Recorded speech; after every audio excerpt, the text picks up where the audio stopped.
Boa noite, meus amigos, sejam todos bem-vindos à nossa casa. Hoje, sexta-feira, hoje temos estudo do Evangelho, que é aberto a todos que queiram participar. Das 19 às 20 horas, nós temos o grupo de estudo do Evangelho. É só chegar, tem os grupos aqui, e participar do estudo do Evangelho. Neste horário também, das 19 às 20, nós temos o atendimento fraterno na casa, a biblioteca funcionando.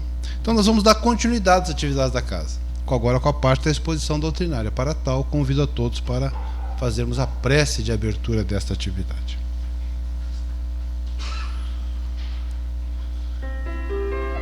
Neste momento em que aqui nos reunimos e procuramos sintonizar o nosso pensamento, depois de um dia de intensas atividades, para encontrá-lo, ó Deus, nosso Pai, em nossas reflexões, para nos encontrarmos Jesus, irmão e mestre, benfeitores espirituais, nesta sintonia mental, captarmos as lições das leis divinas que regem o universo, para que nos ajudem na nossa caminhada. Rogamos aqui o amparo dos bons espíritos a nos inspirar, do nosso diretor espiritual desta casa, nosso irmão Bezerra de Menezes, para que em vosso nome, ó Deus, em nome de Jesus, iniciemos esta atividade.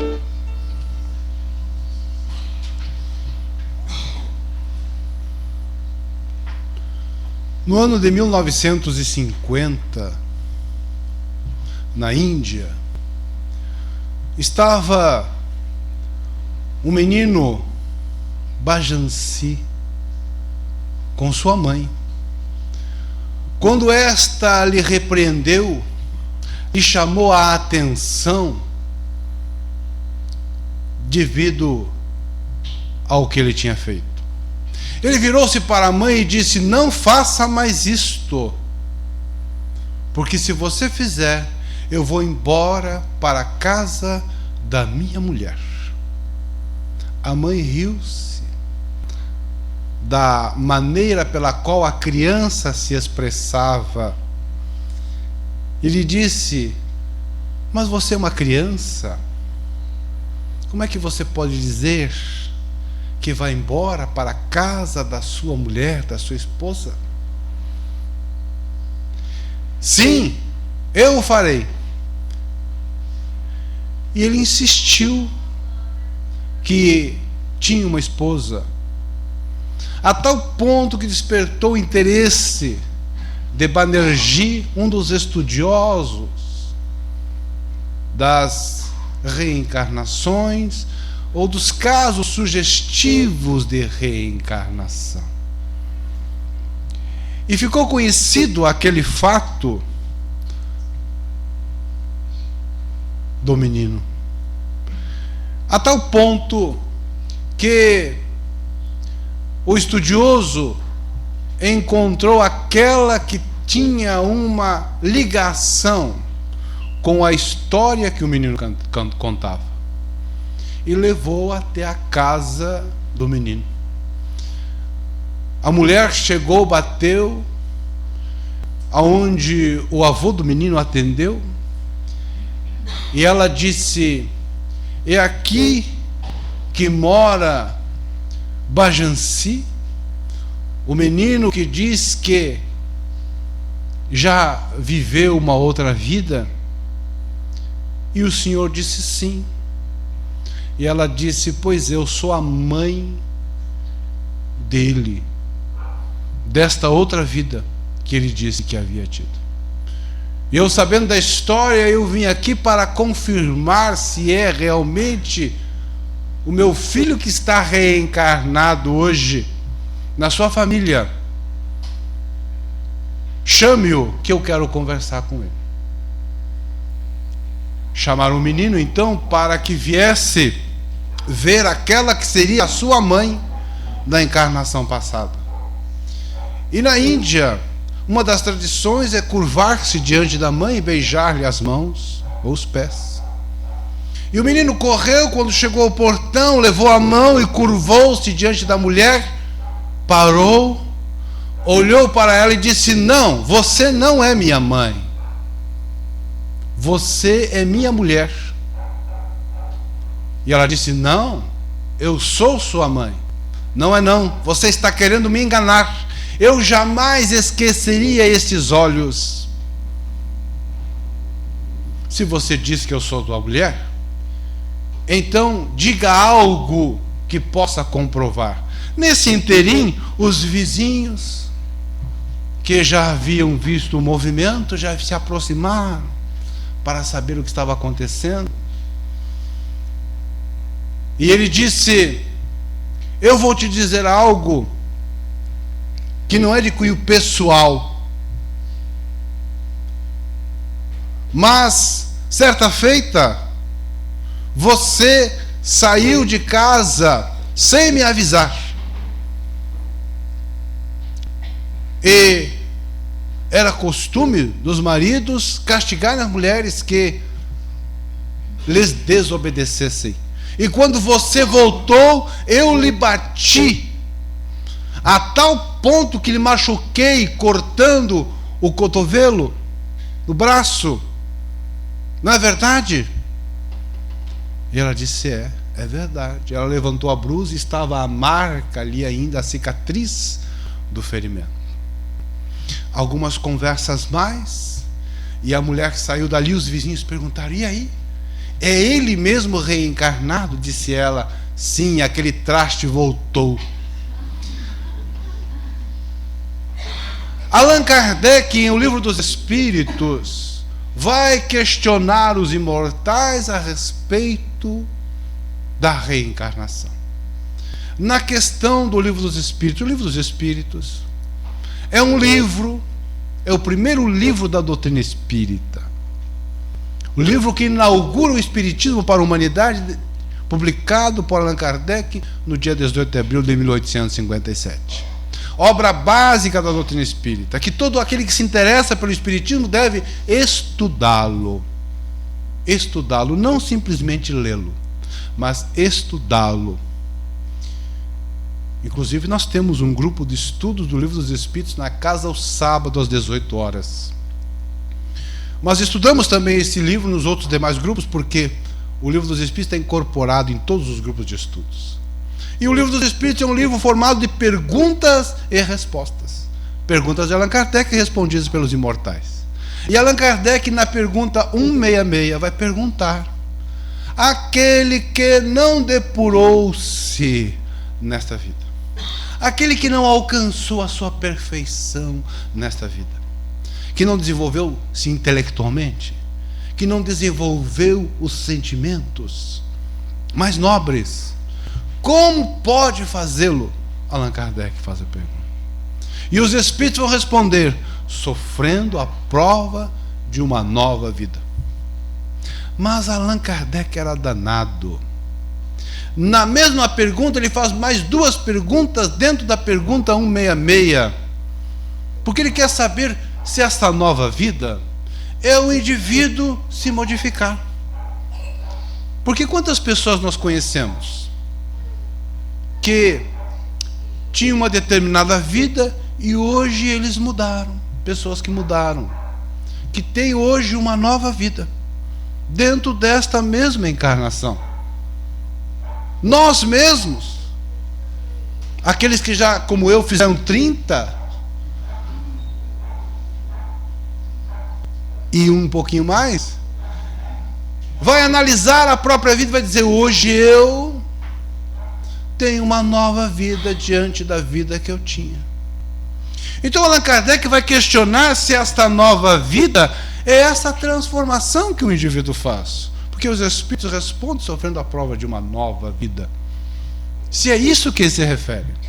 E os espíritos então vão responder que não, que realmente a pessoa se transformando, ela se melhora, e isso é bom, isso é positivo, isso é benéfico. Nós termos a alegria de dizermos: hoje eu já superei algumas imperfeições do meu passado, hoje eu já sou uma pessoa melhor, né? Isso é benéfico. No entanto, é necessário nascer de novo, depois da nossa desencarnação, voltarmos novamente. É a crença que já havia na época de Jesus, que acreditava-se na volta, nascer de novo, da água e do Espírito, sendo que naquela época a água era a significação do que era material, das coisas materiais. Então a água significava as coisas materiais. Nascer do corpo do Espírito, voltar novamente à carne, ressurgir em um novo corpo. Então a reencarnação. Depois desta vida, depois que este corpo físico que nós carregamos, desse corpo físico que nos é um instrumento de trabalho para o nosso aperfeiçoamento intelecto-moral, depois que este corpo terminar as suas funções pelo desgaste natural e vier a morte do corpo físico, e que nós nos libertarmos deste corpo e voltarmos para a nossa casa, voltarmos para a nossa verdadeira pátria, que é a pátria espiritual, onde estão os nossos amigos, onde estão nossos familiares, onde temos a nossa casa, onde temos os nossos afazeres na dimensão espiritual.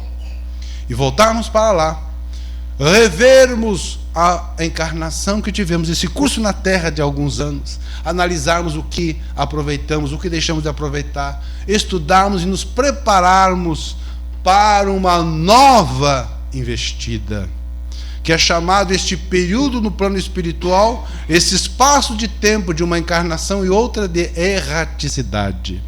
É quando o espírito se prepara para uma nova investida, onde novas lições, onde novas experiências vão ajudá-lo no seu progresso, a fazer aquilo que deixou de fazer e a se melhorar diante das nossas paixões, que ainda são muitas, dos nossos vícios, que são os mais variados.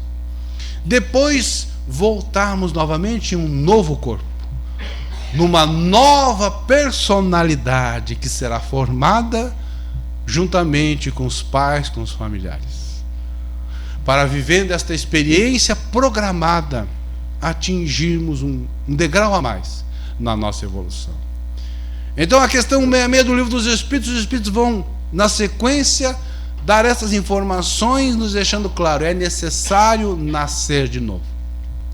Tanto é que no túmulo de Allan Kardec, lá está, nascer, viver, a frase, né? Nascer, viver, morrer. Renascer ainda, progredir sempre.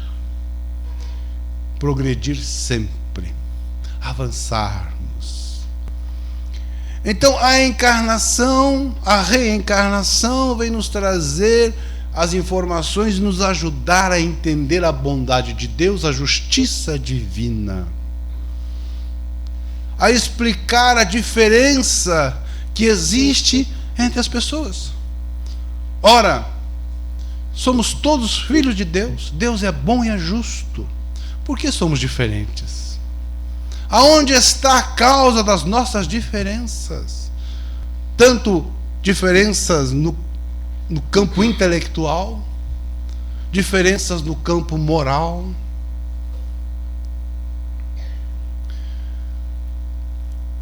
Estava a menina Helena em sua casa, juntamente com sua mãe, quando ela fez uma peraltice. E a sua mãe pegou o chinelo e lhe deu uma chinelada. E ela, ao receber aquela chinelada, disse: não faça isso, num tom de brabeza. E a partir daquele momento, Helena esqueceu o idioma francês, que era a sua língua. E esta menina, com de 5 para 6 anos de idade, começou a falar um monte de coisas que a mãe não entendeu. E a mãe, acreditando que a criança estava braba e por isso estava agindo daquela forma, não deu importância. No entanto, Passou-se alguns dias e a criança continuava falando aquele enrolado de palavras que ela não entendia e não voltara mais a falar o idioma francês. Ela levou para um atendimento médico especializado, que analisaram, e o especialista chegou à conclusão que a criança estava ainda muito nervosa com o acontecido, medicou-a e disse que isso iria passar. No entanto, não passou. Já fazia um mês e a criança não voltava mais a falar o seu idioma, falando aquele enrolado de palavras. E certo dia a mãe sai à feira com a menina e vão caminhando pela praça, quando de repente ela perde a menina. Ela olha, não enxerga a menina e retorna. E quando ela retorna, ela vê que a menina está agora conversando com um homem. É um homem velho. E ela vê que a criança continua falando aquele enrolado de palavras e o homem também, da mesma forma. E ela voltou-se para o homem e disse: o que o senhor está falando com a minha filha? Este enrolado de palavras que ninguém entende. Que brincadeira é essa? E disse o homem para ela: não é brincadeira. Eu estou conversando com ela. Mas como conversando? Sim, ela está falando num idioma chinês, num dialeto chinês antigo. E eu estou conversando com ela. Mas como o senhor a entende? Está na cara, ele era um chinês, só podia entender. E o que ela está dizendo então? Ela está dizendo que ela fez uma peraltice e a senhora ficou brava com ela e lhe espancou. E daí em diante ela não conseguiu. Ela tenta conversar com a senhora, mas ela não conseguiu mais falar com a senhora. Não conseguiu mais falar no seu dialeto. Pois então diga a ela que pare com isso. A partir daquele instante, a menina voltou novamente a falar o francês e também o chinês. Diz Divaldo que casos como estes, por alguns que negam a possibilidade da reencarnação, vai dizer que a criança, provavelmente quando a mãe estava grávida, ela ia à lavanderia e ali perto deveria ter algum casal chinês, e ela captou mentalmente os pensamentos chineses e passou a entender o idioma. Era muito mais fácil aceitar a reencarnação. No entanto, aquela menina, mais alguns anos, passou a falar mais 5 idiomas. E aí vamos dizer que ela um dia estava na lavanderia com um chinês, no outro dia ela esteve próxima de um inglês e assim por diante. Lembranças de vidas passadas.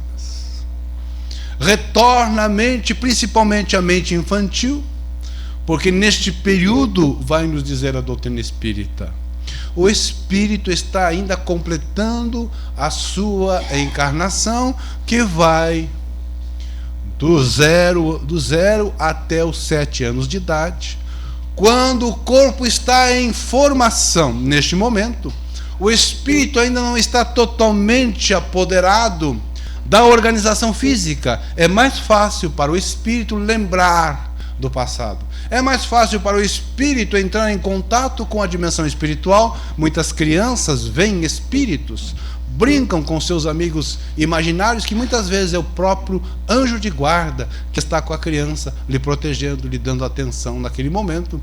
E os pais ficam... a criança está brincando com seu amiguinho imaginário. A reencarnação ainda não se completou. Então, nesta fase infantil dos 0 aos 7 anos de idade, esses fenômenos são muito comuns. Mas tem aqueles que negam. Isso não pode existir e pronto. Isso não está escrito aqui, não está escrito acolá e pronto. Por um fator religioso, ou porque não se interessa numa pesquisa mais profunda. Mas tem aqueles outros que dizem: eu acredito na reencarnação.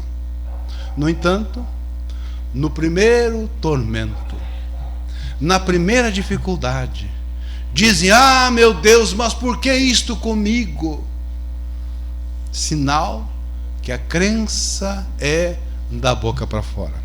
É a crença exterior, em que nós temos exteriormente uma religião, mas ela ainda não faz parte da nossa vida, do nosso íntimo.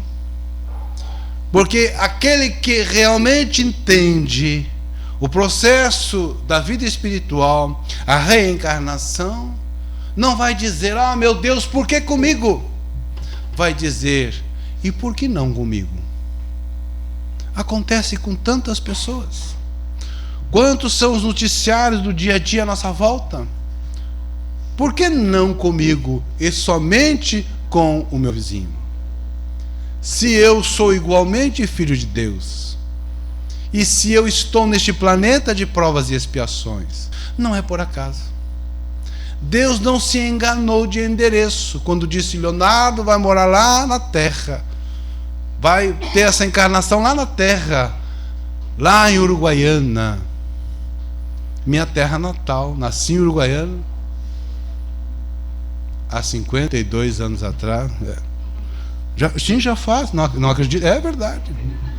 As pessoas não acreditam, mas já tem. O segundo neto está chegando, chega esse mês, eu acho. Ele está assim, louco para vir. Estava muito frio, ele não queria sair, mas agora deu uma esquentadinha, acho que agora ele vem. O segundo neto está chegando, Mas não foi por acaso que este espírito que assumiu a personalidade de Leonardo está nesta terra.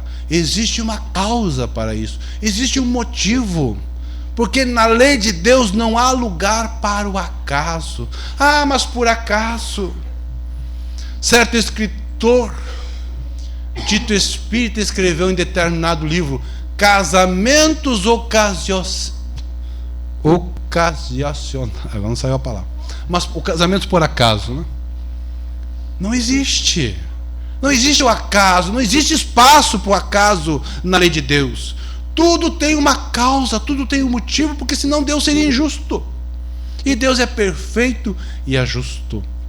Então eu estou aqui encarnado, reencarnado, resgatando o meu passado, de culpas, passando as provas que eu preciso passar para o meu aprendizado, resolvendo os problemas que surgem todo dia.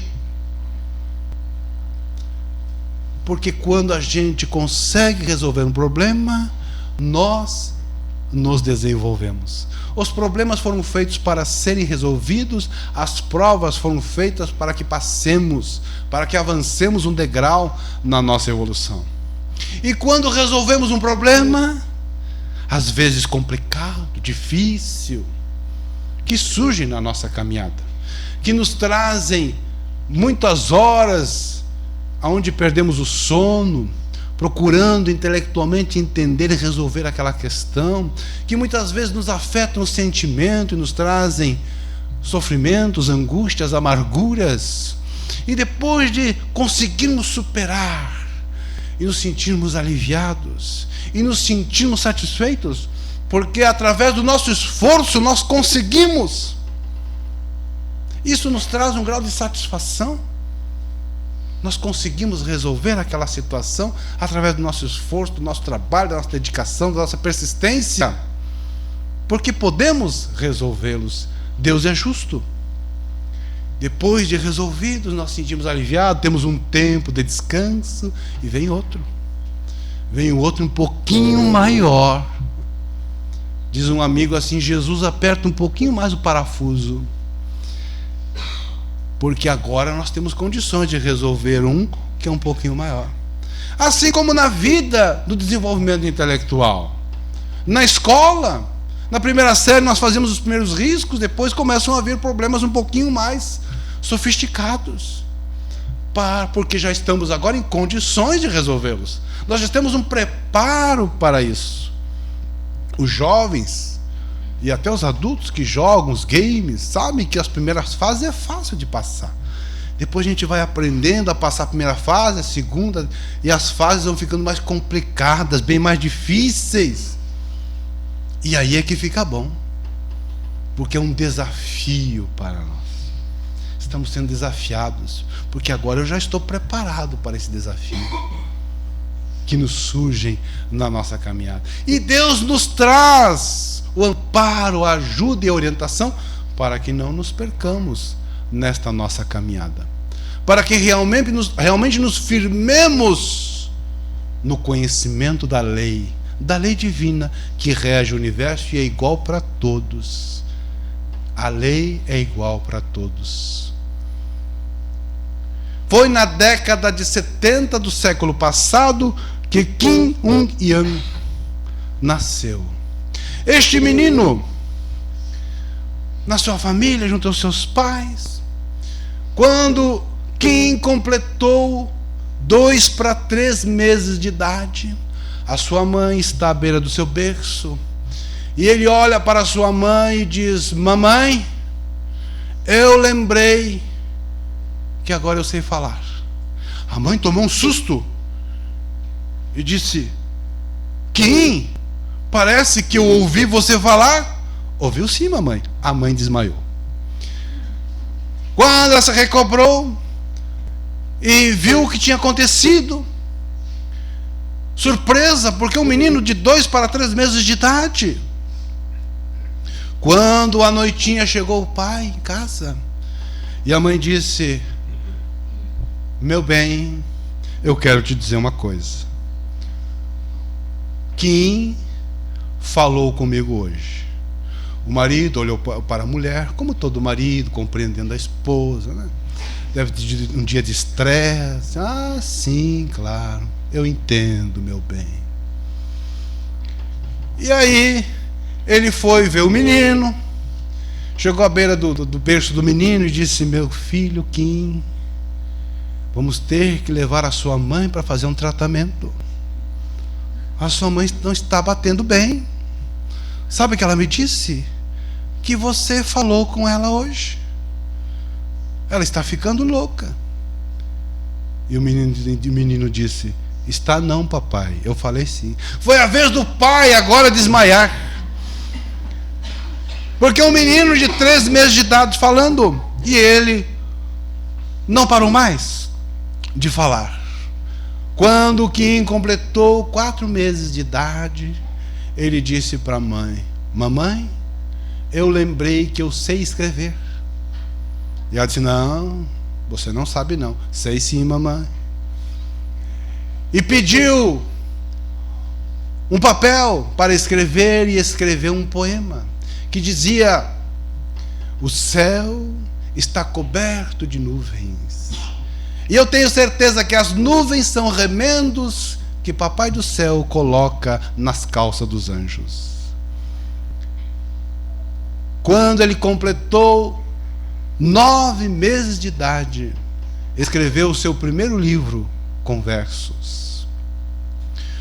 Com 6 para 7 anos de idade, foi matriculado na universidade. Teve que fazer todo um preparado especial para que uma criança pudesse ingressar na universidade, formando-se e recebendo o título de doutorado com 10 para 11 anos de idade. Depois adquiriu mais alguns títulos e de engenharia.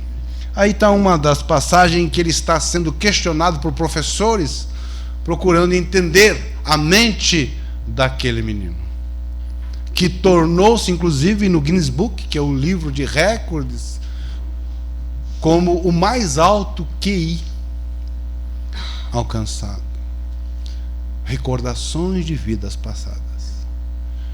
É aquilo que nós aprendemos ao longo das nossas encarnações que vem se somando, que nos explica por que eu tenho uma facilidade para determinada área, enquanto outros que muitas vezes cursaram junto comigo não têm a mesma facilidade, ou vice-versa, que eu não tenho uma facilidade para determinada área em que outras pessoas que estudaram comigo têm. Da onde vem isso? Vem de experiências passadas, de crianças que Você coloca à frente de um instrumento musical e eles passam verdadeiras músicas excelentes. Enquanto eu, há 27 anos atrás, comprei um violão, fiz um curso, não toco nada. Isso chega a me dar uma tristeza quando eu olho para o violão, porque o violão está lá, guardado. São essas capacidades que trazemos, que se apresentam a nós, das experiências que vamos somando, porque ninguém regride, ninguém perde. Às vezes, as nossas lembranças são adormecidas para que aprendamos outras coisas, para que não fiquemos só naquilo. Então adormecemos aquela área do conhecimento e temos uma experiência numa outra área e começamos a aprender, porque nós vamos dominar todas as ciências da terra, desta escola terrena, para que atinjamos o grau de Jesus, porque Jesus disse que nós atingiríamos o seu grau. Saberíamos tudo o que ele sabia quando era Jesus.